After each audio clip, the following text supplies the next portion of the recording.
আজ আমি আপনাদের সাথে একটি দারুণ স্বাদের রেসিপি তৈরি করতে চলেছি। আপনারা রেসিপিটা প্রথম থেকে শেষ পর্যন্ত দেখবেন। আশা করি আপনাদের সবার খুব পছন্দ হবে। রেসিপিটি ভালো লাগলে লাইক, শেয়ার এবং কমেন্টস করতে ভুলবেন না। আর আমার চ্যানেলটিকেও সাবস্ক্রাইব করতে ভুলবেন না। রেসিপিটি তৈরি করার জন্য এখানে আমি নিয়ে নিয়েছি 1 কাপ পরিমাণ ময়দা। ময়দাকে একটি পাত্রে নিয়ে নিচ্ছি। এই রেসিপিটা আজ আমি আপনাদেরকে 1 কাপ পরিমাণ ময়দা দিয়েই তৈরি করে দেখাবো। ময়দা নেওয়া হয়ে গেলে এর মাঝে দিয়ে দেব বড় চামচের 1 চামচ তেল। তার আগে দিয়ে দিলাম পরিমাণ মতো একটু লবণ। লবণ দেওয়ার পর তেল দিয়ে দিলাম। লবণ আর তেলকে ময়দার সাথে ভালো করে মিশিয়ে নিচ্ছি। ময়নটা যেন খুব ভালোভাবে হয় সেই দিকে একটু খেয়াল রাখতে হবে, তাহলে রেসিপিটা খুব ভালো হবে। ঠিক ময়নটা ঠিকঠাক হয়েছে নাকি এইভাবে চেক করে নেবেন। এইবার এর মধ্যে দিয়ে দেব হালকা গরম জল। হালকা গরম জল দিয়ে আমরা যেভাবে রুটি লুচি পরোটার জন্য ময়দা মেখে নিই সেইভাবেই ময়দাকে আমি এখানে মেখে নিচ্ছি।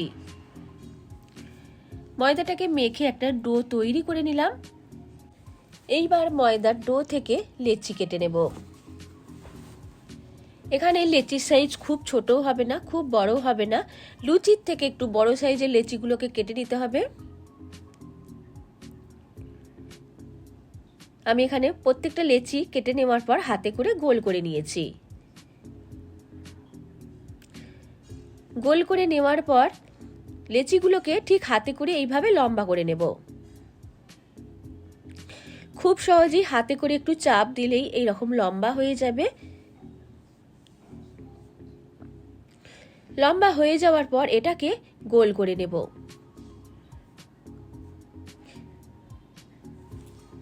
এইভাবে একটা সাইড ধরে নিয়ে একটু চেপে দিতে হবে, তারপর এটাকে ঘুরিয়ে আরও একটা সাইডকে এইভাবে চেপে দিলাম। ঠিক এই শেপের প্রত্যেকটাকে তৈরি করে নেব। এই শেপের তৈরি করা একদম সহজ। আরও একটা তৈরি করে দেখিয়ে দিচ্ছি। হাতে করে একটা লেচি নিয়ে এইভাবে লম্বা করে নিচ্ছি।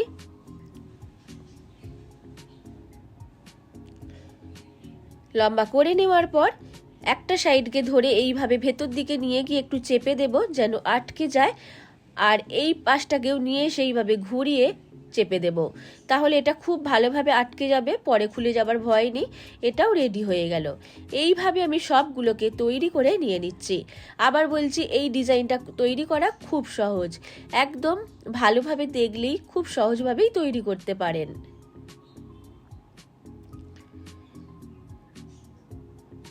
সবগুলোকে তৈরি করে নিয়ে নিলাম।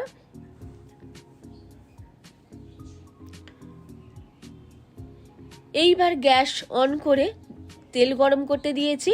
তেলের মধ্যে দিয়ে এগুলোকে ভেজে নেব।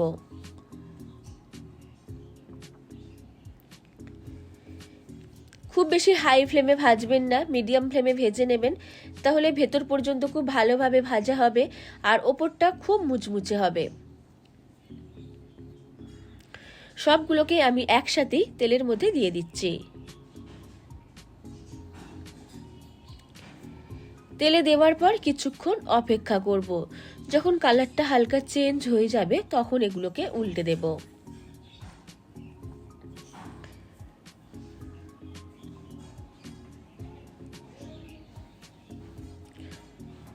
কালারটা হালকা চেঞ্জ হতে শুরু করেছে। উল্টে পাল্টে দুই পাশকেই ভেজে নিচ্ছি। তাহলে খাবার সময় ওপরটা খুব মুচমুচে হবে আর ভেতরটা নরম হবে। এইভাবে যদি মিডিয়াম ফ্লেমে ধীরে ধীরে ভেজে নেওয়া হয়।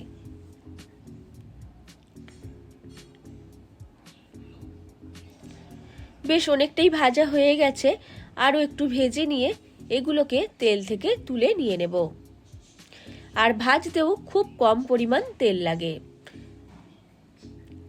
নতুন স্বাদের কিছু মিষ্টি খেতে চাইলে অবশ্যই এইভাবে ক্ষীরডুবি তৈরি করে দেখবেন। এটাকে আপনারা পিঠা বললেও নাম দিতে পারেন, ক্ষীরডুবি পিঠা। সবগুলো ভাজা হয়ে গেছে, তেল থেকে তুলে নিয়ে নিলাম। আবার কড়াই বসিয়ে দিয়েছি। কড়াইয়ে দিয়ে দেব 1 কাপ পরিমাণ দুধ। আমি এখানে লিকুইড মিল্ক নিয়েছি, আপনারা চাইলে মিল্ক পাউডার দিয়েও রেসিপিটা তৈরি করতে পারেন। বেশ কিছুক্ষণ ফুটিয়ে নেব। ভালোভাবে ফুটে গেলে এর মধ্যে দিয়ে দেব 1/4 কাপ পরিমাণ খেজুরের গুড়। আমি এখানে খেজুরের গুড় দিয়ে রেসিপিটা তৈরি করছি, আপনারা চাইলে চিনি দিয়েও রেসিপিটা তৈরি করতে পারেন। আর মিষ্টির পরিমাণটা অবশ্যই নিজেদের স্বাদ মতো কম বেশি করতে পারেন। গুড়কে দুধের সাথে বেশ ভালো করে মিশিয়ে ফুটিয়ে নেব।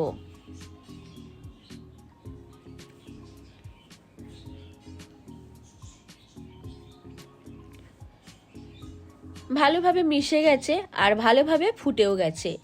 এইবার এর মধ্যে আমি দিয়ে দেব আগে থেকে ভেজে রাখা ময়দার যে পিঠা আমি ভেজে রেখেছিলাম সেগুলো দিয়ে দিচ্ছি।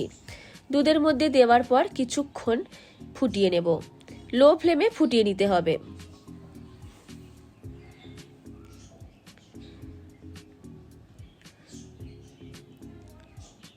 দুধের মধ্যে দেওয়ার পর কিছুক্ষণ ফুটিয়ে নেওয়ার পর ঢেকে রেখে দেব লো ফ্লেমে কিছুক্ষণের জন্য, তাহলে ভেতর পর্যন্ত খুব ভালোভাবে নরম হয়ে যাবে আর দুধটাও অনেক বেশি ঘন হয়ে যাবে, একদম ক্ষীরের মতো হয়ে যাবে। এই জন্য আমি এই পিঠের নাম দিয়েছি ক্ষীরডুবি পিঠে। এটা আপনারা পিঠা হিসাবেও খেতে পারেন বা মিষ্টি হিসাবেও খেতে পারেন। ঢাকনাটা খুলে দিয়ে আরও একবার নাড়াচাড়া করে নিচ্ছি।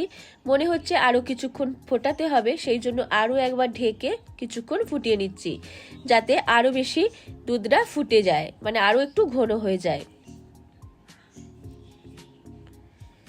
দেখুন এইবার অনেকটা বেশি ঘন হয়ে গেছে। ঠিক এই অবস্থায় আমি গ্যাস অফ করে দেব। খুব কম পরিমাণ উপকরণ দিয়ে একটি নতুন স্বাদের রেসিপি আপনারা অবশ্যই এইভাবে তৈরি করে খেয়ে দেখবেন, আশা করি আপনাদের খুব ভালো লাগবে। আর এখন খেজুর গুড় বাজারে খুব বেশি পাওয়া যায়, গুড় দিয়ে রেসিপিটা তৈরি করলে আরও বেশি খেতে ভালো লাগবে। আর আমি এইবার ওপর থেকে দিয়ে দেব 1/2 চামচ মতো ঘি। এই যে ঘিয়ের গন্ধটা এর সাথে মিশে গেলে একটা অন্য স্বাদের মাত্রা এনে দেবে। অবশ্যই অল্প একটু ঘি দিয়ে দেবেন যদি ঘি পছন্দ করেন। ঘি মিশিয়ে নেওয়ার পর গ্যাস অফ করে দিয়েছি। 1 মিনিটের জন্য ঢেকে রেখে দেব গ্যাস অফ করে। 1 মিনিট পর অন্য একটি প্লেটে নিয়ে নেব।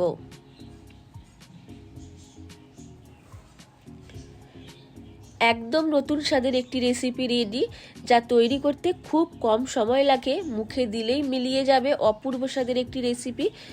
আপনারা বাড়িতে ট্রাই করে দেখবেন, তৈরি করতেও খুব কম পরিমাণ সময় লাগে। রেসিপিটি ভালো লাগলে লাইক, শেয়ার এবং কমেন্টস করতে ভুলবেন না।